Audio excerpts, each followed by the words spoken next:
मी doctor Rajesh राजोरे, संपादक दैनिक देशोन्नती बुलढाणा जिल्हा आवृत्ती। सरळ मध्ये आपले हार्दिक स्वागत आहे। आपला आजचा विषय देश बदलतोय, नागरिक केव्हा बदलणार। देश बदलतोय, नागरिक केव्हा बदलणार असा आहे।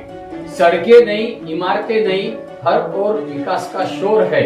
सड़कें नहीं, इमारतें नहीं, हर ओर विकास का शोर है, लेकिन आदतें न बदले अगर तो यह बदलाव भी कमजोर है, यह बदलाव भी कमजोर है। नमस्कार। देश बदलतोय, नागरिक केव्हा बदलणार। जगात विकसनशील राष्ट्र म्हणून भारताकडे आशेने पाहिले जाते। गेल्या काही वर्षात देशाने विकासाची मोठी झेप घेतली आहे। नवीन महामार्ग, एक्सप्रेसवे, रेल्वे मार्ग, आधुनिक रेल्वे गाड्या, विमानतळ, बस स्थानके, स्मार्ट शहरे, स्वच्छता अभियान आणि पायाभूत सुविधांवर हजारो कोटी रुपयाची गुंतवणूक होत आहे। देशाचे रूप बदलत आहे, गाव बदलत आहेत, शहरे बदलत आहेत आणि व्यवस्थाही बदलत आहे। मात्र एक प्रश्न अजूनही तसाच उभा आहे। देश बदलत आहे, पण नागरिकांच्या सवयी केव्हा बदलणार। सरळ सांगायचे तर सरकार रस्ते बनवू शकते, पण त्यावर कचरा टाकू नका हे शिकू शकत नाही। सरकार सार्वजनिक स्वच्छतागृह उभारू शकते, पण ती स्वच्छ ठेवण्याची जबाबदारी नागरिकांचीच असते। सरकार नियम बनवू शकते, पण नियमांचे पालन करण्याची मानसिकता निर्माण करू शकत नाही। सरकार रस्ते बनवू शकते, डांबरी रस्त्याचे नुकसान होईल अशा कृती करू नका हे शिकू शकत नाही। आजही अनेक ठिकाणी नव्याने बांधलेले रस्ते काही दिवसात कचऱ्याने विद्रुप झाल्याचे दिसते।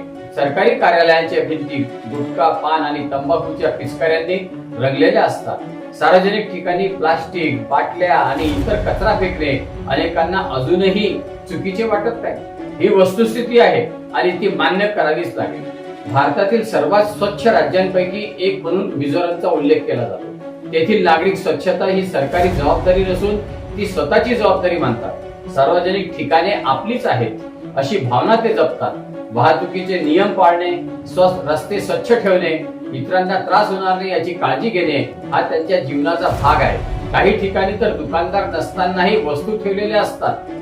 ग्राहकाने वस्तू घ्यायची आणि पैसे ठेवायचे ही व्यवस्था विश्वासावर चालते। प्रश्न असा आहे की जे मिझोरम मध्ये शक्य आहे ते इतर राज्यामध्ये का शक्य होत नाही। उत्तर एकच आहे, मानसिकता। आपल्याला हक्कांची जाणीव असते, पण जबाबदाऱ्यांची जाणीव नसते। रस्ता खराब असेल तर सरकारला दोष दिला जातो, परिसर घाण असेल तर प्रशासनावर टीका केली जाते, पण त्या घाणीमध्ये स्वतःचा किती वाटा आहे याचा विचार कोणी काही करत नाही। आज अनेक भारतीय विदेशात जातात, तेथे नियम पाळतात, रस्त्यावर कचरा टाकत नाहीत, सार्वजनिक शिस्त पाळतात, कारण तिथे दंडाची भीती असते आणि समाजाची मानसिकताही तशी असते। मग भारतातच आल्यावर तीच शिस्त का गायब होते हा प्रश्न प्रत्येकाने स्वतःला विचारण्याची गरज आहे।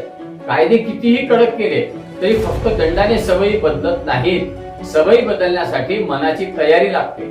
स्वच्छता आणि शिस्त आणि सामाजिक जबाबदारी हे विषय शाळेतील धड्यांपुरते मर्यादित न राहता जीवनाचा भाग बनले पाहिजेत। व्यसनाधीनता ही देखील एक मोठी समस्या आहे। पान, गुटखा, तंबाखू, दारू किंवा इतर व्यसनांच्या आहारी गेलेले अनेक लोक सार्वजनिक नियमांची पायमल्ली करताना दिसतात। मात्र विदेशात अनेक ठिकाणी वैयक्तिक सवयी काही असोत, सार्वजनिक शिस्त मोडत नाहीत, कारण त्यांनी शिस्त ही सवय म्हणून स्वीकारलेली असते।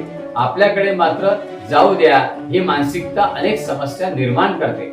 सरळ सांगायचे तर भारताच्या प्रगतीसमोर सर्वात मोठा अडथळा पैशांचा नाही, तर काही नागरिकांच्या चुकीच्या व बेफिकीर सवयींचा आहे। विकासाची गती वाढवायची तर रस्ते, पूल आणि इमारती सोबतच नागरिकांची मानसिकता ही बदलली पाहिजे। आगामी काळात भारत जगातील महासत्तांमध्ये गणला जाईल असा विश्वास व्यक्त केला जातो, पण त्यासाठी प्रत्येक नागरिकाने एक साधे सूत्र स्वीकारले पाहिजे। ते सूत्र म्हणजे मी नव्हे तर तुम्ही आधी। आपल्यामुळे दुसऱ्या व्यक्तीला त्रास होणार नाही, माझ्या कृतीमुळे सार्वजनिक मालमत्तेचे नुकसान होणार नाही आणि समाजाचे तर नुकसान होणारच नाही हा विचार प्रत्येकाने स्वीकारला तर देशातील अनेक समस्या कायद्याशिवाय आणि दंडाशिवाय सुटू शकतात। शेवटी या आशयाचा एक शेर आठवतो, देश बदलने का सपना केवल सरकार का काम नहीं, देश बदलने का सपना केवल सरकार का काम नहीं, जिम्मेदार नागरिक बनना भी किसी इनकलाब से कम नहीं, जिम्मेदार नागरिक बनना भी किसी इनकलाब से कम नहीं। नमस्कार।